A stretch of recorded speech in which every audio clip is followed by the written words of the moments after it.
बिस्मिल्लाहिर्रहमानिर्रहीम।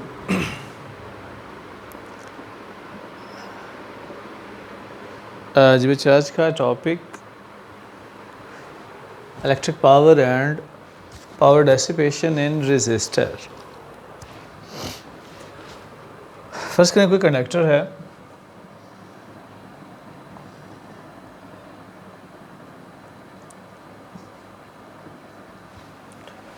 हर conductor atom से मिलकर बना है। These are atoms. और कंडक्टर में फ्री इलेक्ट्रॉन भी होते हैं। These are free electron in the conductor.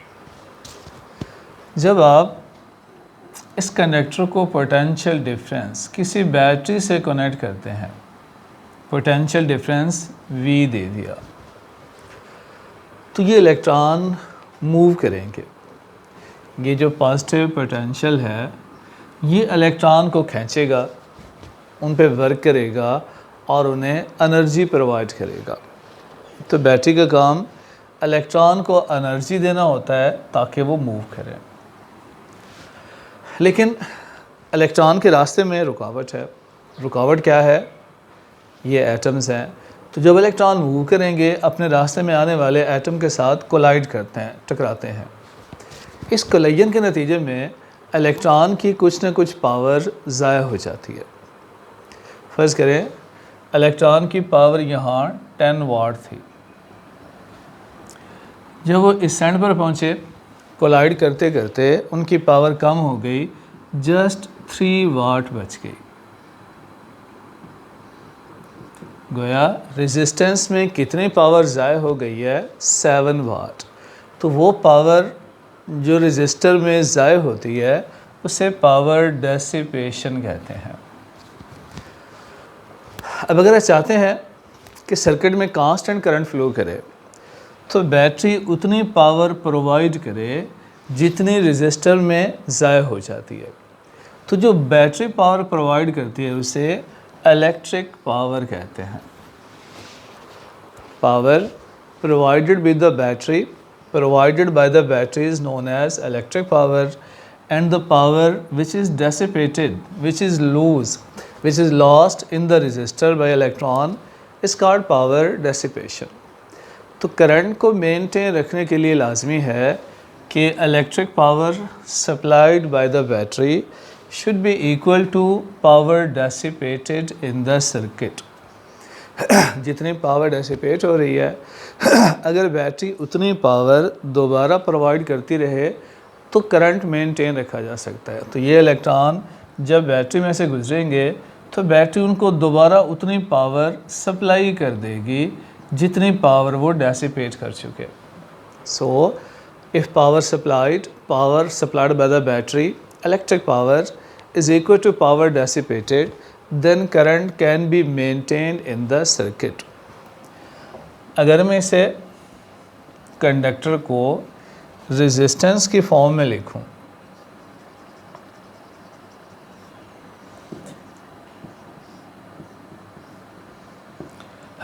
potential difference V is supplied and due to this potential current I will flow through the circuit.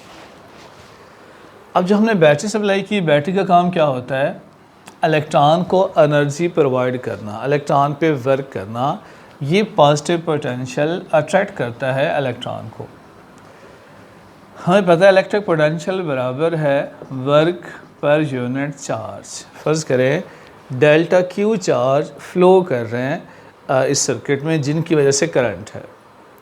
Delta Q तादाद है electron की, delta Q charge है total जो flow कर रहा है इस circuit में, राइट। यहाँ से वर्क क्या होगा? Work is equal to charge multiplied potential. तो ये बैटरी ने काम किया इलेक्ट्रॉन पे, बैटरी ने ये एनर्जी प्रोवाइड की है चार्ज पार्टिकल को ताकि वो इस सर्किट में फ्लो करे। कितनी पावर प्रोवाइड की बैटरी ने? पावर होती है work done per unit time, rate of doing work power है। वर्क की वैल्यू पुट कर लें, delta Q divided by time अगर डेल्टा टी है तो ये v delta Q divided by delta T है। Delta Q divided by delta T it is rate of flow of charge जिसे करंट कहते हैं। So power supplied by the battery is product of current end voltage जिसे electric power कहते हैं।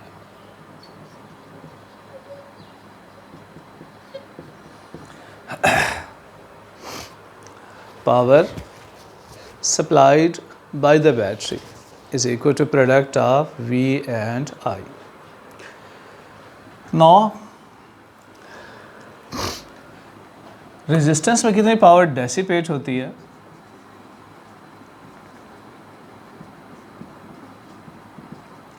वो भी इसी के बराबर है। जितनी पावर बैटरी प्रोवाइड करेगी उतनी ही अगर रेजिस्टेंस में ज़ाया हो तब करंट मेंटेन रखा जा सकता है। अगर इसको रेजिस्टेंस की फॉर्म में लें तो हमें पता है V is equal to I R होता है।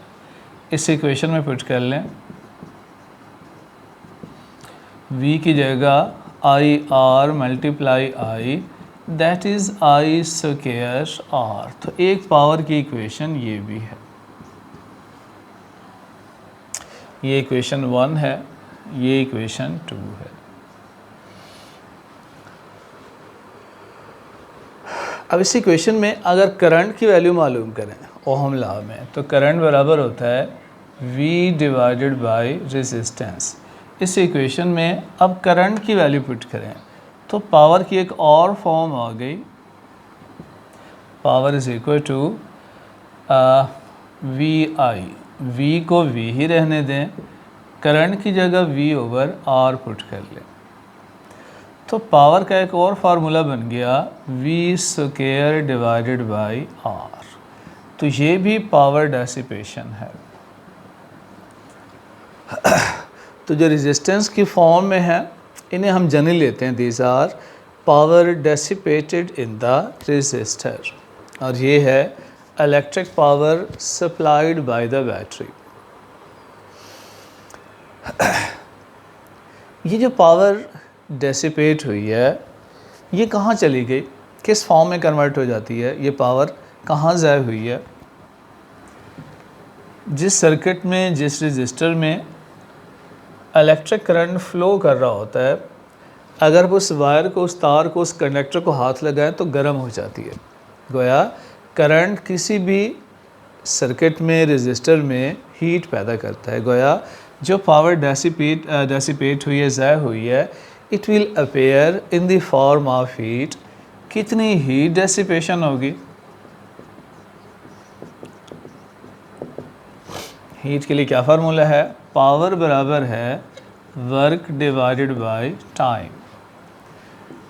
वर्क, एनर्जी, हीट एक ही चीज़ है, तो यहाँ से वर्क होगा पावर मल्टीप्लाइड बाय टाइम। गोया जो हीट डेसिपेशन है ये पावर मल्टीप्लाई टाइम के बराबर होती है। जितनी पावर डेसिपेट हुई है उसकी वैल्यू पुट कर लें तो ये हीट के बराबर होगा, पावर मल्टीप्लाई टाइम।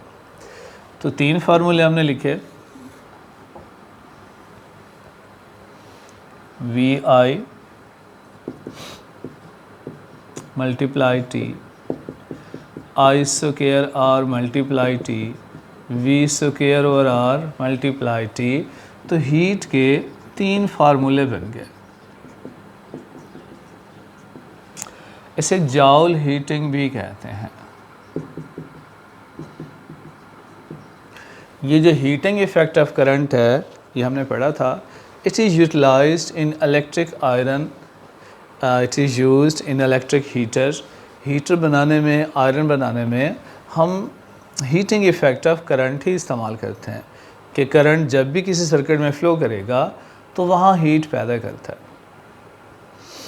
तो ये अच्छा टॉपिक है, इसको देखिएगा, प्रॉब्लम हो तो बताइए। Thank you.